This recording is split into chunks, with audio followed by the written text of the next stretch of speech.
Okay, today I'm here with a lesson. After my last video on Alan Holdsworth's tone, somebody asked me about some of the chords I was using. And I can't go over all of them in this video because it'll be too long. I will break it into two sections, and this will be the first part, so I'll go over the easier section in this.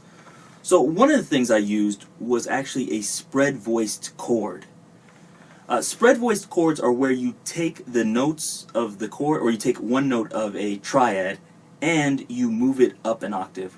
Or I guess you could move it down an octave. So, let's say, for example, we have a C major triad like this. C major, so C, E, G. If we take this note E and move it up an octave to here, it changes to this. So this is a normal triad. This is the spread voice. I like the spread voice triads better myself. Sometimes people call them open voiced. I don't know why, but I think maybe it's because they have an open sound. So not only does Alan Holdsworth use this, but Eric Johnson also uses these quite often. And there's a few other people too, actually. There's probably a lot of other people. And in orchestral works, they oftentimes use these. They give an open and wider sound, so definitely check them out. But the one I'm actually going to show today, and the one I used in the video, is this. So this is a C major triad. On the 12th fret, on the low E string, I'm playing an E. On the D string, I'm playing a C. And on the B string, I'm playing a G.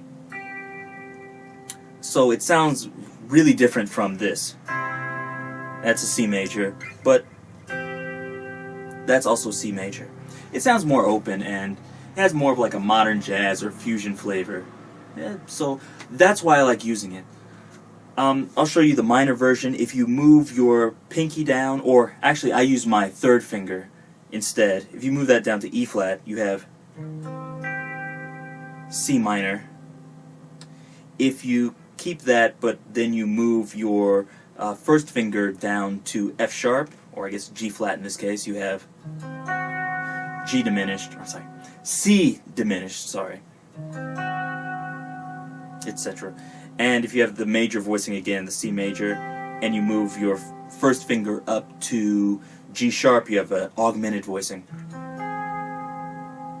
That sounds cool, I like that one. Seems like it'd be like on a movie soundtrack or something. Anyway, enough of that.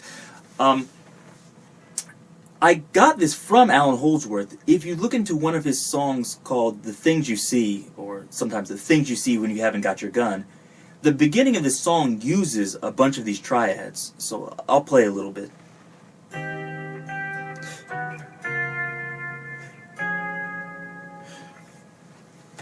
Go listen to the whole song. So it's called The Things You See When You Haven't Got Your Gun.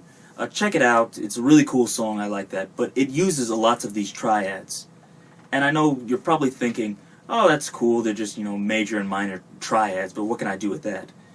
But actually, seventh chords, if you really think about them or you analyze them, you find that all seventh chords are actually made of triads. So a C major seventh chord is actually just a C note with an E minor triad on top of it. So, if I take a very easy E minor voicing like this, and then I take note C, I play them all together, C, E minor, that's a really beautiful voicing. But you can do the same thing with these open triads. So, if I play an E minor here, the open triad, and I take my middle finger and I play C bass.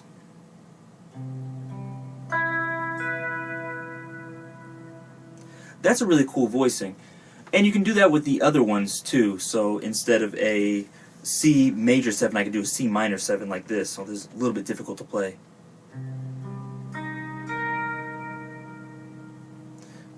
I like that better than normal C minor voicings like, or I think that one sounds better. Oh, sorry. Has kind of a creepy vibe to it. But it sounds good. So, most of the time when you're playing, you'll be playing with a bass player or some kind of, I don't know, backing track or organ. I don't know, but there'll probably be somebody there doing the bass for you. So in that case, you don't have to actually play it. You can just play this, C minor 7 or C major 7. So you can do those things instead of, you know, trying to make one of your fingers play the bass notes, and they still get that open sound. Another thing Alan Holdsworth does that's similar to this is in the song Material Real.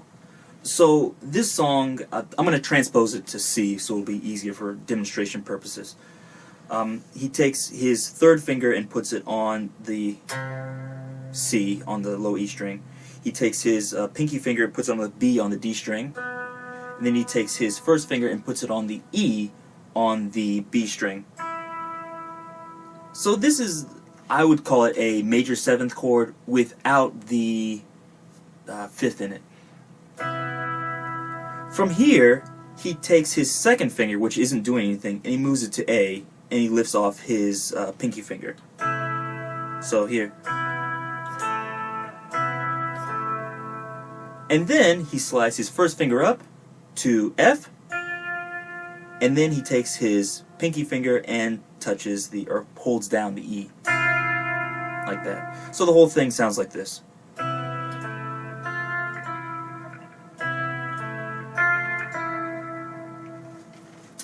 Okay, and the cool thing about this is he goes from C, moves his finger down.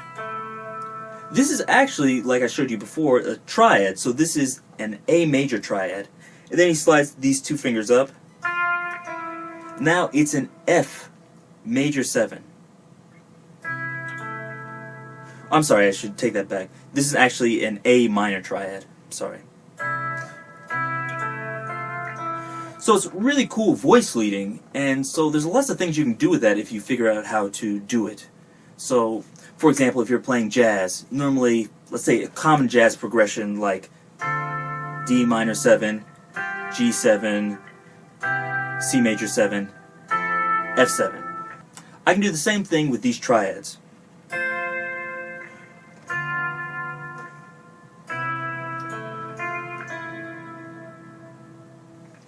That to me sounds more modern, but like I said, it depends on what style you want to do and what you like. But definitely check out these things. In the future, I'll do another video and I'll talk about maybe slightly different chords and some of the other things I used in that video. If you have any questions below, please let me know. If you find out something cool, also let me know, because I always like to hear about new tricks and things. Anyway, until next time. Thanks for watching. If you enjoyed that video, please remember to thumbs it up, check out some of my other videos below, and don't forget, subscribe. Thanks. Bye.